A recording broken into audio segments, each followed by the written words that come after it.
E aí, pessoal, como é que vocês estão? Espero que bem. Eu sou o Gustavo Simas, tá aqui a minha carinha, para vocês me conhecerem uma vez na vida. E esse aqui é o primeiro vídeo de edição de áudio, né? Uma introdução aqui à teoria, né? Só os básicos de conceito sobre áudio, né? Sobre som, que a gente precisa saber para conseguir fazer edição depois nos próximos vídeos com o Audacity. Então aqui, já indo para o conceito, a primeira coisa que a gente tem que saber é entender o que é um sinal. Então, um sinal é um conjunto de dados que carrega informação. Então, a gente vê hoje em dia muitos termos como sinal de rádio, sinal de televisão, sinal de internet. Então, todos esses termos se relacionam a um sinal, mas outras coisas, como, por exemplo, registro de vendas de determinada loja, pode ser tratado também como um sinal, pode ser representado como um sinal com uma modificação de valor ao longo do tempo. Então, em termos gerais, em relação ao tempo, o sinal pode ser classificado em contínuo ou discreto. E em relação à amplitude, né, ao valor que ele pode assumir, ele pode ser classificado em analógico ou digital. A gente vai ver isso mais em detalhes depois, mais para frente, mas aqui isso é só uma classificação a princípio inicial. Então, aqui em relação ao tempo, a classificação do tempo, a gente tem esse gráfico aqui para representar, para sintetizar essa diferenciação entre contínuo e discreto. Aqui no eixo y a gente tem uma função qualquer que é dependente do tempo. O tempo no eixo x aqui é representado pelo tempo.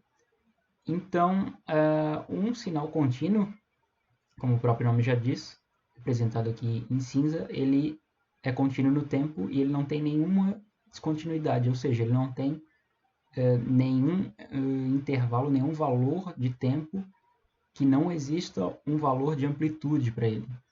Então, todos os valores deles é representado ao longo de todo o domínio do tempo. Então, ao longo de todo o eixo x, ele vai ter algum valor no eixo y. Já um sinal discreto, representado aqui em vermelho, com essas setinhas aqui, é um sinal que ele só tem alguns valores de amplitude para alguns valores de tempo. Então, ele tem valores de amplitude só para certos valores específicos de tempo. Então, ele tem essa intermitência aqui, representada por essas setas. Então, não é todo valor de tempo. Por exemplo, aqui, no tempo igual a zero, ele não tem nenhum valor desse sinal discreto. E agora, em relação a sinal analógico e digital, a gente tem outro gráfico para representar essa diferenciação. E a gente vê de novo aqui um sinal em vermelho e um sinal cinza. O sinal cinza é o sinal analógico, ou seja, ele pode assumir qualquer valor de amplitude, qualquer valor aqui no eixo y. Então, ao longo de todo o tempo aqui, a gente vê que ele tem essa representação, ou seja, ele também é um sinal contínuo, né? Mas ele também é um sinal analógico, ou seja, ele pode assumir qualquer valor aqui de amplitude aqui representado no eixo y. Já um sinal digital, ele só pode assumir alguns valores específicos de amplitude. Ele só tem, a gente pode ver por esses tracejados aqui em preto, que o nosso sinal em vermelho é digital, ele só assume alguns valores já pré-estabelecidos, né, pré-determinados. Tem muita gente que confunde sinal digital como sendo só 0 ou 1, mas não é verdade. Como a gente vai ver ali logo para o final, um sinal digital ele pode ser representado por bits, mas não simplesmente por 0 ou 1, mas por mais bits também. E aqui no caso, um sinal digital ele pode ser um sinal contínuo. Aqui no caso, nosso sinal em vermelho é um sinal digital contínuo. Então pode haver todas as combinações entre classificação em amplitude e classificação de tempo. A gente pode ter um sinal digital que é contínuo ou um sinal digital que é discreto, assim como a gente pode ter um sinal analógico que é contínuo e um sinal analógico que é discreto. Outro conceito também importante é saber o que é onda. Então, as ondas podem ser classificadas em três classificações principais: ondas mecânicas, ondas eletromagnéticas e ondas de matéria. que a gente vai trabalhar mais, o que é mais importante para a gente saber aqui são as ondas mecânicas, né? Então, as ondas mecânicas, elas são ondas que se propagam somente em meios materiais. Então, ela precisa de um meio físico para se propagar e a velocidade dela depende do material. E quanto mais denso, quanto mais concentrado for o material, mais rápido ela vai se locomover. Então, por exemplo, o chão, né, o solo que é mais concentrado, mais denso do que o ar, uma onda mecânica se propaga mais rápido no chão do que no ar. Já ondas eletromagnéticas, elas são a combinação entre um campo elétrico e magnético, e elas têm sempre a velocidade da luz, né, que é representada na física pela letra C, que é aproximadamente 300 mil metros por segundo. E elas, diferente das ondas mecânicas, podem se propagar no vácuo. Então, não precisam de um meio para se propagar. E aqui voltando em relação às ondas mecânicas, como elas dependem de um meio para se propagar, a gente vê que no espaço, por exemplo, não tem som, né? Porque o som é uma onda mecânica. E com isso, muitos filmes aí que tem explosões no espaço, isso é fisicamente impossível de acontecer. E outro tipo de onda também são ondas de matéria, mas essas são mais complexas e não vêm ao caso aqui. Mas em base elas são associadas a algumas partículas, né, elétrons, prótons, entre outros. Algumas propriedades da onda, ela tem uma amplitude, aqui representada pela letra A, que é o valor dela, né? E algumas referências botam a amplitude como o valor aqui do ponto máximo ao ponto mínimo, mas em geral esse valor de ponto máximo ao ponto mínimo é chamado valor de pico a pico, né? E em alguns outros casos, o valor de amplitude também é chamado de valor de pico. Aqui, esse valor é representado pela letra lambda. Em termos de distância, é o comprimento de onda representado em metros. Já em termos temporais, é a letra t, que é o período, e tem a unidade de segundos. Outra propriedade, outro valor importante é a frequência, que é medida em hertz. Que aqui a gente tem que a frequência é inversamente proporcional ao período, ou seja, o f, frequência igual a 1 sobre t. Então, quanto maior o período, menor vai ser a frequência, assim, e vice-versa. E outra característica também já relacionada ao som, que quanto maior for a frequência da nossa onda, mais agudo vai ser o som, mais fino vai ser o som.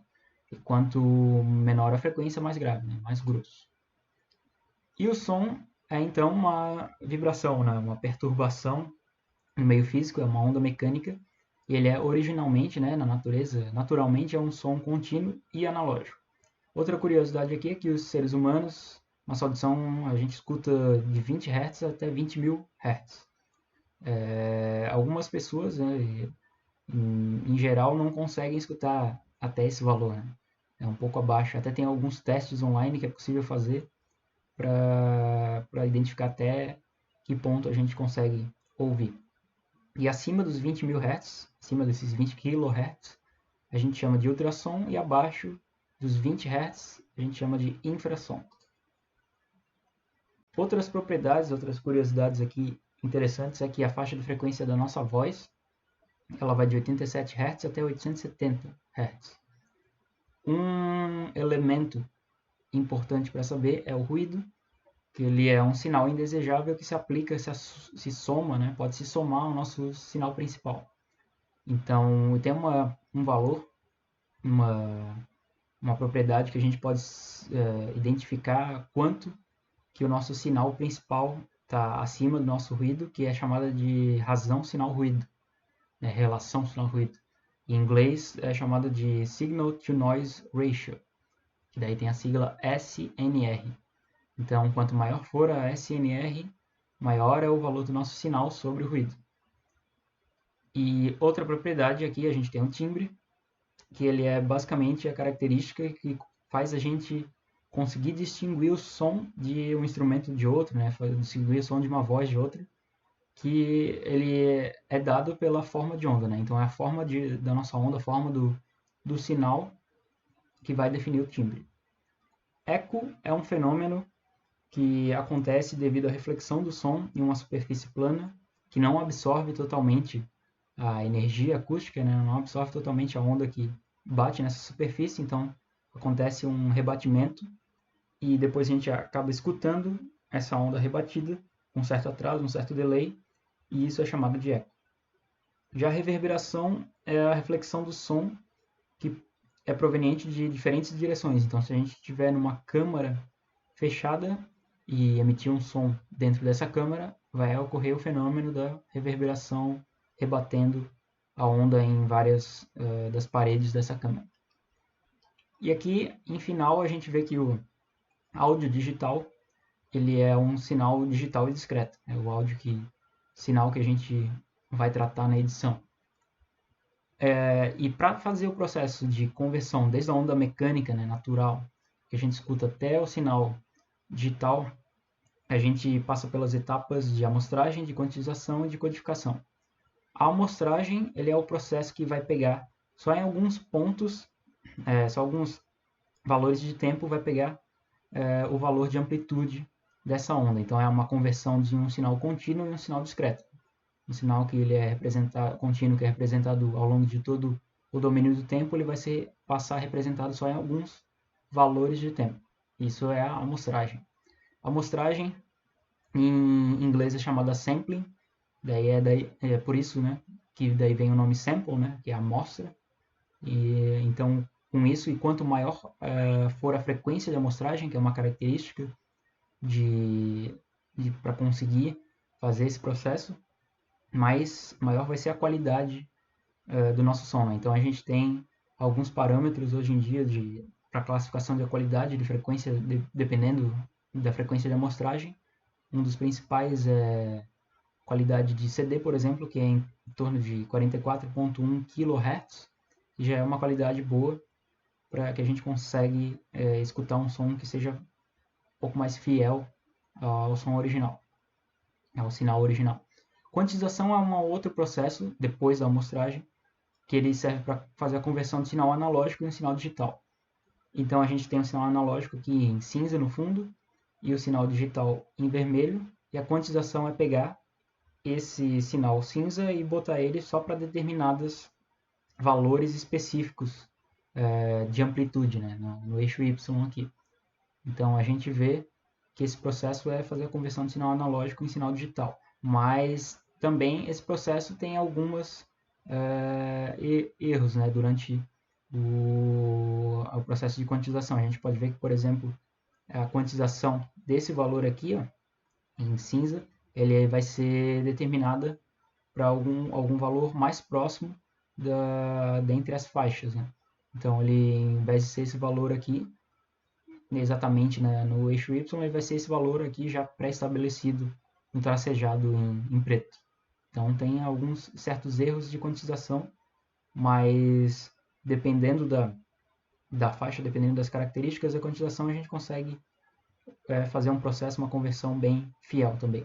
E a codificação é a conversão do sinal digital, aqui é um sinal em vermelho, para um código de bits representado aqui na direita por esses códigos aqui. Então, lá atrás eu falei que sinal digital, algumas pessoas pensam que é só 1 ou 0, mas no caso, o código de bits em si, final, ele pode ser representado por mais bits, né, do que simplesmente somente um código com 1 bit. Então a gente tem aqui essa representação com 3 bits, que nessa classificação aqui a gente tem o código 111 como sendo o de maior amplitude, e o código 000 aqui embaixo como sendo de menor amplitude dentro dessa faixa dinâmica. E é importante salientar aqui que quanto maior for a quantidade de bits para representação do nosso sinal, mais fiel vai ser o nosso sinal final em relação ao sinal original. Então, se eu tivesse aqui mais bits, 5, 6, 10 bits, eu teria mais faixas, né, mais possibilidades de representação do sinal, e com isso ele seria mais fiel ao sinal original analógico, aqui no caso em cinza. E é isso. Se vocês tiverem dúvidas é só entrar em contato. Aqui está o Instagram e também e-mail, ou qualquer coisa, só deixar os comentários aí e até o próximo vídeo.